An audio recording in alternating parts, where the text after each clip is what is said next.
కమ్మాస్ కాపుస్ మధ్య గ్యాప్ ఆంధ్రప్రదేశ్లో ఉన్న సోషాలజీ అది. కానీ ఆ రెండు సామాజిక వర్గాల్ని ఒకే వేదిక పైకి తీసుకురావడం కూడా పవన్ కళ్యాణ్ వ్యూహం ఫలించింది.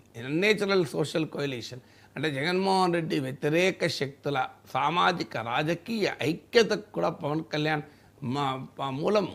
అందువల్ల పవన్ కళ్యాణ్ను అంత తక్కువ అంచనా వేసి ప్రైమ్ మినిస్టర్ నరేంద్ర మోడీ లాంటి నాయకుడు ఏ పవన్ అయ్యే ఏ తుఫాన్ హై అంటుంటే జగన్మోహన్ రెడ్డి కార్పొరేటర్ సే జాదా హై ఎమ్మెల్యే సే కమ్ హై అంటే ఎట్లా? సో అందువల్ల ప్రజలు ఇచ్చింది ఇవ్వాలి సర్టిఫికేట్, జగన్మోహన్ రెడ్డి ఇవ్వాలి సర్టిఫికేట్ ఇవ్వాల్సిన లేదు. జగన్మోహన్ రెడ్డికైనా పవన్ కళ్యాణ్కైనా సర్టిఫికేట్ ఇచ్చేది ప్రజలే తప్ప రాజకీయ ప్రత్యర్థులు సర్టిఫికేట్ ఇవ్వరు కదా. సో ఇది కొత్త కాదు పవన్ కళ్యాణ్కి. ఇలా అనేక రకాల విమర్శలు గతంలో ఎదుర్కొన్నాడు. సో ఈయన చంద్రబాబు నాయుడు తరఫున పనిచేస్తున్నాడని, సో పవర్ స్టార్ కాదు ప్యాకేజ్ స్టార్ అని, అసలు ఈయనకు సినిమా ఇంటర్వ్యూలు ఎక్కువ సినిమా తక్కువ అని ఇవన్నీ విమర్శలు చేశారు. కానీ ప్రజలు ఏం చేశారు? ప్రజలు పవన్ కళ్యాణ్కు పట్టాభిషేకం చేశారు. సో ప్రజలు సినిమా ఎక్కువ ఇంటర్వ్యూలు తక్కువ అంటే ఒక రాజకీయ తుఫాన్గా వచ్చి జగన్మోహన్ రెడ్డి 151 సీట్లున్న వైఎస్ఆర్ కాంగ్రెస్ పార్టీని కూకటి వేళ్లతో పికిలించి వేయడంలో పవన్ కళ్యాణ్ రాజకీయ పవనాలు పనిచేస్తాయి కదా.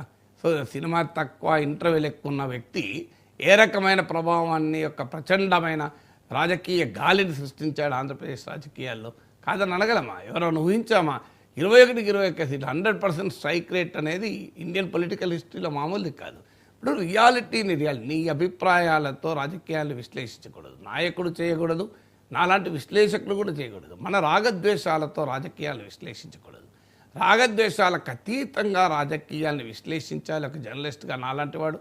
రాగద్వేషాలకు అతీతంగా రాజకీయ పరిస్థితిని చూడగలగాలి ఒక నాయకుడు.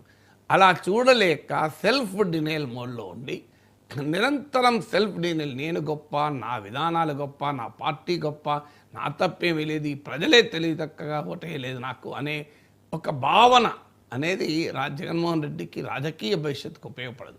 సో రాజకీయాల్లో ఒక పొలిటికల్ మెచ్యూరిటీ ఏం చెప్తుందంటే accept the reality, understand the reality, analyse the reality, ఏం జరిగింది ఎక్కడ.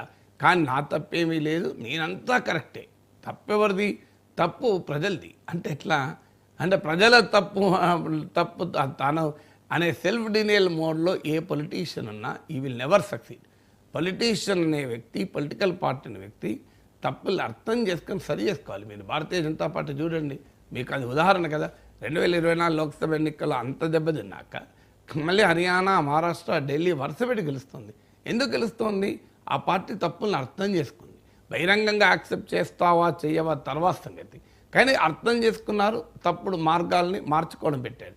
నరేంద్ర మోడీ లాంటి అత్యంత బలమైన నాయకుడు వ్యవసాయ చట్టాలు చేపట్టి అసలు రాజ్యసభలో ప్రతిపక్ష సభ్యులు సస్పెండ్ చేసి ఆ చట్టాలను పార్లమెంటు ద్వారా ఆమోదించినట్లు ప్రకటింపజేసి ఎట్టి పరిస్థితుల్లో చట్టాల విషయంలో వెనక్కిపోనని చెప్పి ఏడాది పాటు రైతులు వేల సంఖ్యలో దేశ రాజధాని పక్కనే ధర్నాలు చేస్తున్న కథలని చెలించని నాయకుడు కాస్త at one point of time reality అర్థం చేసుకొని మాఫీ మాంగే అంటే క్షమాపణ కోరాడు రైతుల్ని.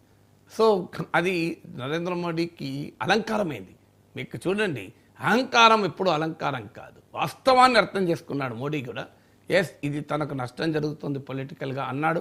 ఉత్తరప్రదేశ్ ఎన్నికలకు ముందు నేను వ్యవసాయ చట్టాలను వెనక్కి తీసుకుంటున్నా అని రైతాంగాన్ని మేము కన్విన్స్ చేయలేకపోయాం, మాఫీ మాంగండి అని క్షమాపణ కోరాడు.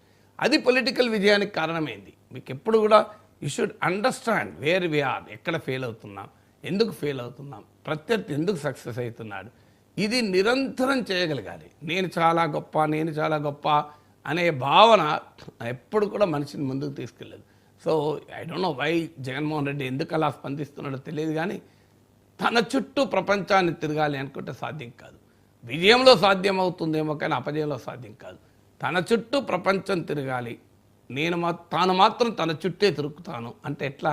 సో తనకు ప్రతిపక్ష హోదా, తనకు మైకు, తనకు అసెంబ్లీలో చంద్రబాబు నాయుడు గారు ఎక్కువ టైము, అసలు ఓడిపోయాక ఈ డిమాండ్లు ఏంటి అంటేనే అర్థమవుతుందిగా. తర్వాత ఇప్పటికీ కూడా నేను ముఖ్యమంత్రిగా చంద్రబాబు నాయుడు గుర్తించా, ఉప ముఖ్యమంత్రిగా పవన్ కళ్యాణ్ గుర్తించా, పవన్ కళ్యాణ్ ఎమ్మెల్యేగా మీరెవరని గుర్తించేది? జగన్మోహన్ రెడ్డి గుర్తిస్తే పవన్ కళ్యాణ్ ఎమ్మెల్యే అవుతారా? మనతో జాయిన్ అయ్యారు. నమస్తే నాగేశ్వర్ గారు. కార్పొరేటర్కి ఎక్కువ, ఎమ్మెల్యేకి